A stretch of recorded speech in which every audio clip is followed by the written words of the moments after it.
Bonjour, bonsoir, ça dépend de l'heure à laquelle vous nous captez. Ici, c'est Mega Africa Studio. Si c'est la première fois que vous me suivez, merci d'abord d'être là. Et je vais juste vous demander un petit exercice. Abonnez-vous, cliquez la cloche de notification, aimez la vidéo et surtout, ce qui est très important, n'oubliez pas de partager pour qu'à la prochaine vidéo, vous puissiez avoir la notification. Voilà, nous sommes là. Lelo na ye pour partager na bino ensemble. Il est mo ya mawa, ya moi passé et comme la kinde comme nous sommes ya moi si. Mais ça va aussi servir des leçons ou des conseils. Bandi comme nous sommes sur ya basi. Voire même ya mibali, c'est aussi important seulement d'apprendre ou de tirer les sons dans l'histoire. Donc voilà, tout ça n'a retiré la vidéo, mais ça sera après avoir expliqué un peu où il y a on retire la vidéo où il y a mon copie à expliquer vraiment ce qui s'est passé dans l'économie à moi si oyo akoleli likama oyo juillet depuis 2024, voilà, au mois de juin. Donc voilà, l'isolo oyo est tiré et puis ça bato nyonso leçon dans le sens nini. D'abord tout ça n'a pas d'influenceuse dans les influenceuses. Au moni ndeko mwasi alati bien, aotambola na voiture ya bien, au moni aza parfumé, pour envier parce que oyebi mécanisme ni ya so salate pour arriver comme on dit. Contente-toi de ce que Dieu te donne, contente-toi de ce que tu as. La moussala zo salana ezala moke ezala monene. Contente-toi de ça parce que avant pour au salaire le faut linga pour au salaire le côté na contrainte au salaire musala ata musala ko komba soko linyango tie molende le mata. Donc c'est comme ça ba ope ba mata ba oyo so ope so ki masolo na bango ebele pe mona banda ka quelque part. Donc voilà oingate esengo ezali olali ko la muki sibuma pou oye ba valeur ya mbongo wana te oye ba valeur ya kobattre les locaux wana te ozango parce que aux yeux on a facilité. Donc beaucoup de choses, beaucoup il y a des qu'on a biso ya basito ya mibali otozo mona lelo ozo mona kaka olamuki olali olamuki Mercedes olali olamuki boye n'en vit pas. Voilà, n'en vit pas et na ba cop o yaka parce que le commune de ça c'est ça ba cop o yaka que non ozosala mosala oyo tika mosala parce que soki na mboka kingani efuta o double tout on a connexion mo ba luka bato. Il faut d'abord se renseigner, il faut d'abord oluka oyeba eza nini ezosala nini et quoi apporter na nini eza nini. Faut pas seulement se donner à 100% comme ça mais de mon côté et à la longue ou après va retomber dans moi ezala vraiment néfaste et puis la famille aussi va parce que tant yo ndeko na ya moi c'était mobali au seto au une situation moko ya bongo ya mabe famille pe kozala l'est famille pe ko évoluer. Donc voilà lisolo na biso lelo ezali ya ndeko na biso Kadija Adamou Lorette. En tout cas si je dois revoir mon cahier parce que na salaire RT na bosanate na combo to na ba détail c'est très important. Parce que Oyo, toujours pèse un message Oyo pour sensibiliser les Congolais et puis pour sensibiliser la police en Mboka. Tout ça, la guerre dans l'Est, nous avons beaucoup de choses, mais il y a un monde pété, surtout pour tourner pété à côté Moussous. Donc nous autres, ceux qui l'ont beaucoup là, ils attendent que vous la télé pour ceux qui il faut que la paix passe le pour ceux qui tout le temps au temps pour la bien. Oui, donc nzoto ezali Congo, mais na Congo wana eza na ba parti oyo pe ezali ke faut ko boka miso otala oyeba c'est ça même yango wana bakonzi ya mboka baza placé wana pona kolandela peuple na ba difficulté na ye nyonso. Voilà, donc ndeko na biso mwasi komura Kadija Adamou Lorette, âgé de si je ne me trompe pas, de 24 ans, azaki osala na ye mosala na ye mona Hôtel Hilton na Kinshasa. Azaki oganye oyo azalaki oganye azalaki na ye bien kaka ndenge eyaka coopération mo eza koto so okei kuna kuta ozosala ozolekisa so okei kuna bakopesa yo double bakopesa yo boye tout ça eyelaki mpe ndeko na biso ya mwasi. Ok, na tente chance na ngai. Donc na kope wana eyaki ezalaki kope ya Kangistan, bon bayebi mboka Kangistan. Donc et kope wana eyaki wana il fallait akende kuna, mais pour akende il fallait transiter na Tanzanie esika agence oyo coopération wana eyaki. Coopération eyaki na Alvin Adji Ouseni na ndeko na ya mwasi Rerema Ahadji. Excusez-moi parce que je dois lire pour plus de précision. Bamonde bayaki na, je ne sais pas comment est-ce qu'ils se sont rencontrés et car on bloc ba connexion ou tout ça bayaki ko proposer musala mo ezali na Kyrgyzstan. Donc, dans le pays où on a Kyrgyzstan, et coopération ezalaki kuna. La fille peut à Saint-Nini, elle dit ok, on a tenté chance na ngai. Voilà, bisika oyo bato bakoyaka yango wana.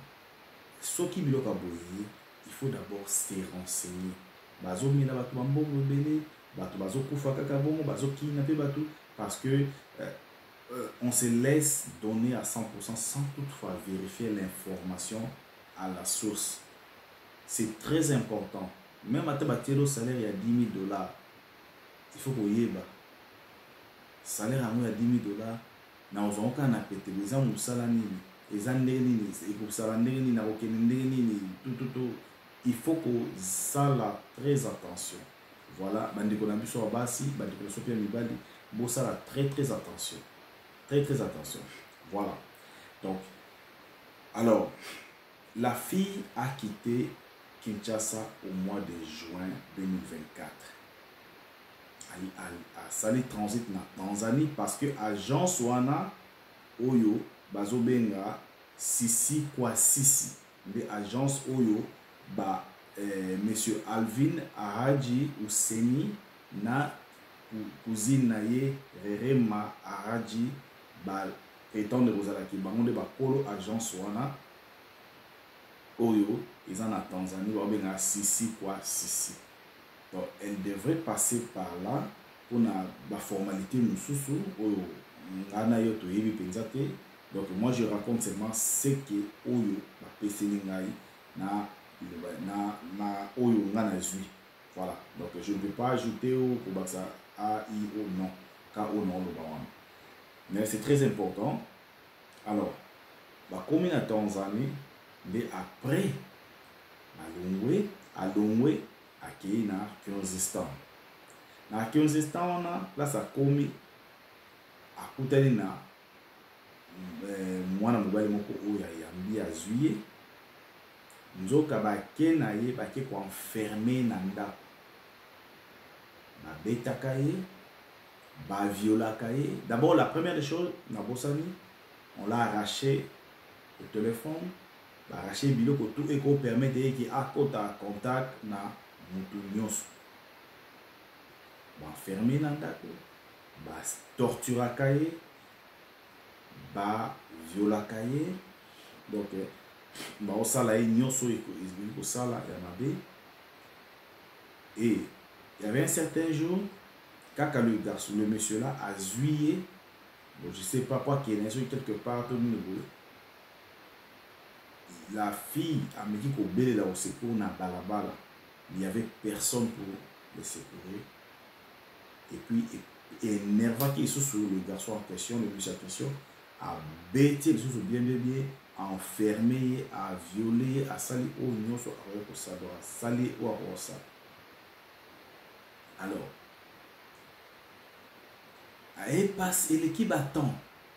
Et l'équipe attend, né aïe kozwa changement na discrétion kaka ya monsieur wana nde azwi portable ndenge azwaki yango atokanga mpe nayebi te nde acommuniqué na libota na ye communiqué non je suis à danger naza boyitala si ya moyen bosaisir extance ya likolo mpona koluka bosauve ngai je suis vraiment à danger. Voilà. Maman na ye ya akoti ya contact azolela azobundabunda kosignale bato nyonso. Mais jusque là suite moko nanu na niveau ya l'état na biso congolais eza te parce que dossier oyo eza dossier ministère ya affaires étrangères nde efe simba yango eza mboka na mboka nde fo basolo po batrake place mwana mwasi azali parce que apesi badetail à côté azali tout apesi badetail. Alors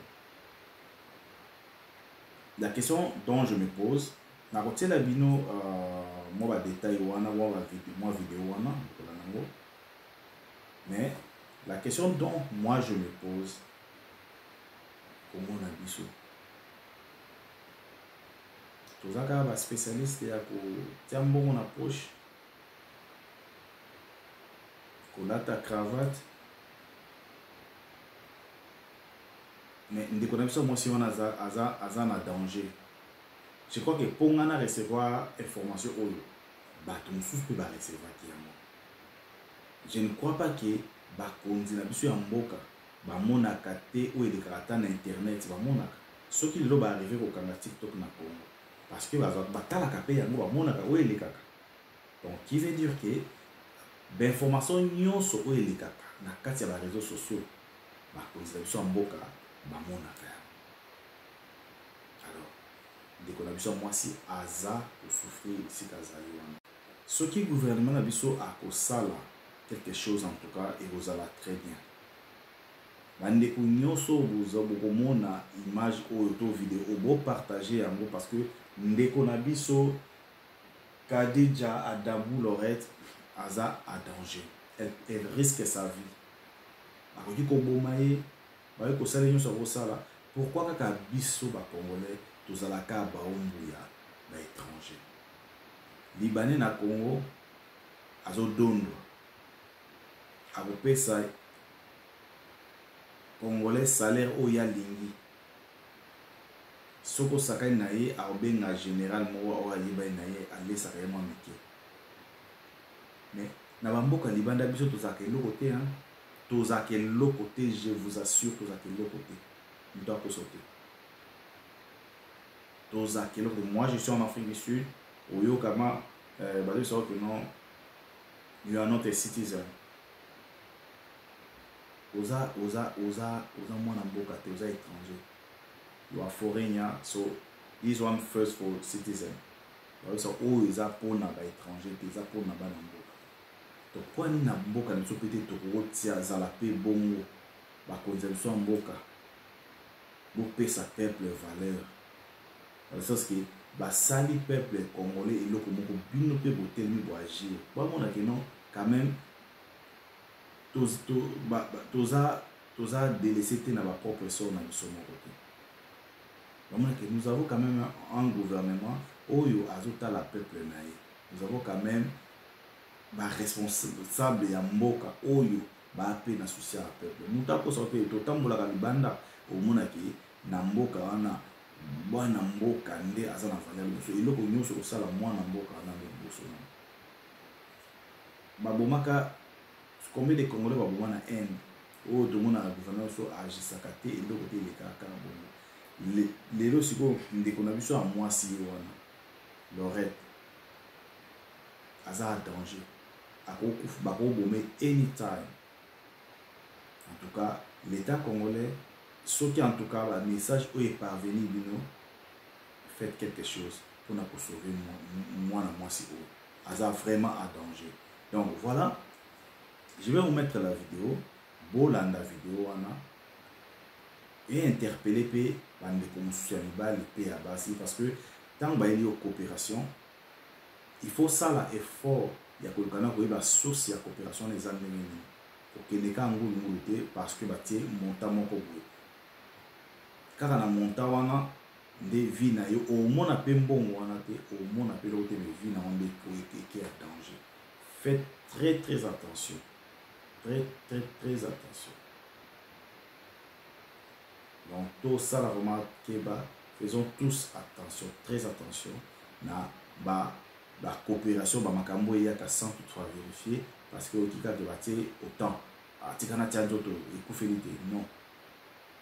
Faut risquer vie na yo et puis à la longue ici l'histoire est ici. Donc ndeko na biso Lorette azali na pasi parce que il y avait un certain Alvin Adji Ouseni na une demoiselle qu'on appelle Rerema Hadji bangonde basali ki Lorette a koma na place oya komiana ya pasi. Alors si vous êtes nouveau sur ma chaîne, abonnez-vous, cliquez la cloche de notification, aimez la vidéo, surtout n'oubliez pas de partager et laissez-nous un petit commentaire par rapport à l'émission et ça nous fera du bien. Donc voilà, vous êtes sur Mega Africa Studio, n'oubliez pas de partager, c'est très important. Bah message ya boy, tout l'anda kakate message ya musique ya boy, bah message ya boy c'est très important de partager pour sauver une vie. Et ça très important. Viona soki biki moi moi ça soka biki et vous allez c'est mon pour na biso. Mais ce qui est là pour parce que tout tiki est quand na propre sort na et à quelqu'un qui a vie na non. Nous sommes des Congolais. Et si les Congolais moko azo souffrir, ceux qui ont la possibilité, capacité à ça quelque chose, ça là sans toutefois attendre quelque chose de retour et au ça la bien. Maman na je crois à kozong de la biso. Maman na kozong de la biso, vous aurez plus de détails sur cet dossier. Tolanda yango tina suka pour sauver Lorette. Donc ça là tout où ils ont la possibilité na biso na la capacité na biso pour azala sauver et nous croyons que azala sauver.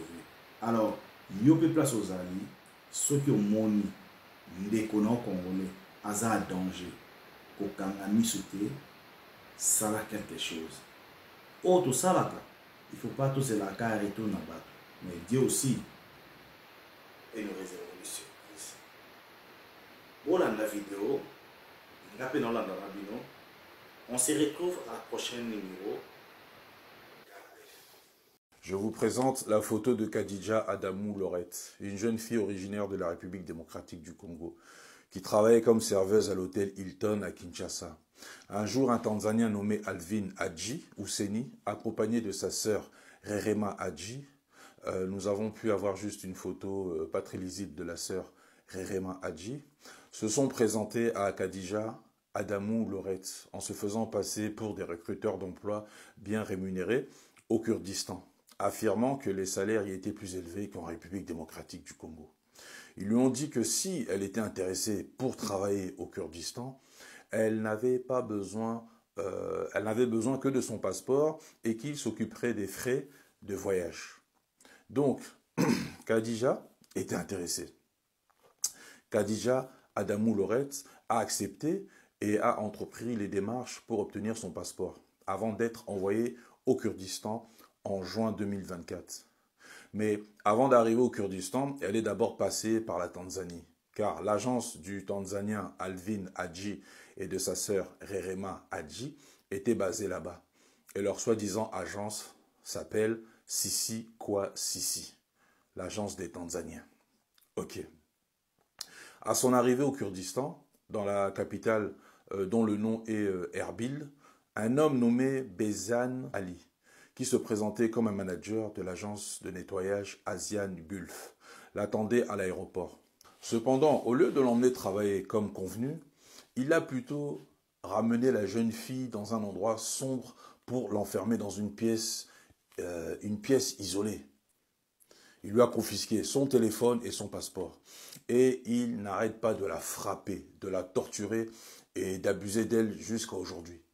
Il ne fait que lui infliger des sévices inhumains.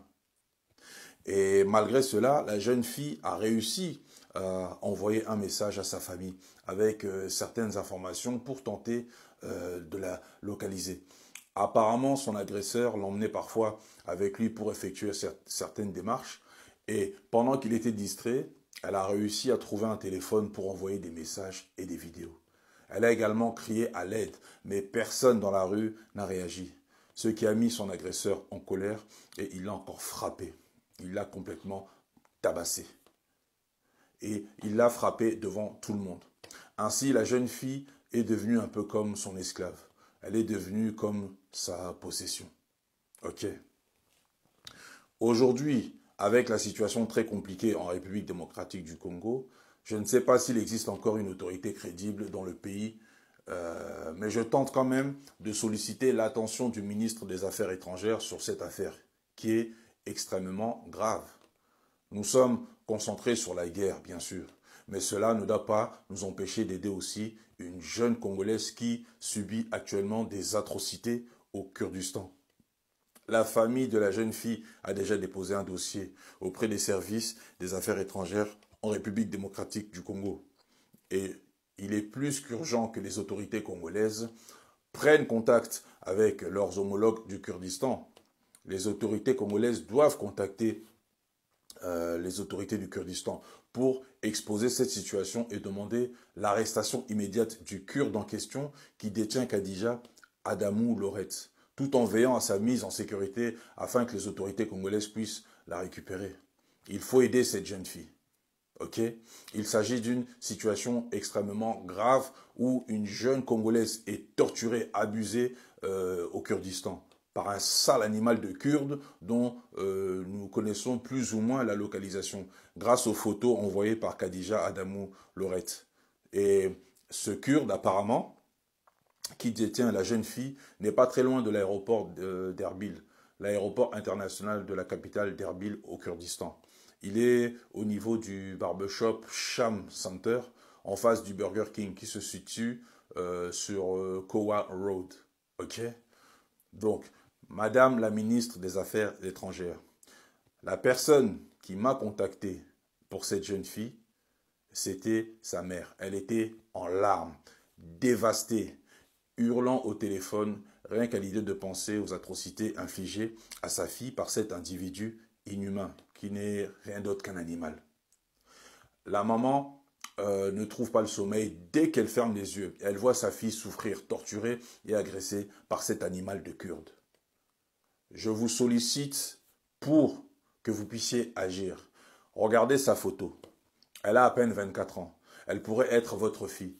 Kadija Adamou, Loret n'est pas seulement la fille de Madame Kadija. Elle est aussi notre fille, celle de tous les Congolais de la République démocratique du Congo. Et à cet instant, cet animal de Kurde est en train de la déshumaniser, de la torturer. Je demande à Madame la ministre des Affaires étrangères de prendre en main ce dossier et d'agir pour sauver cette jeune fille.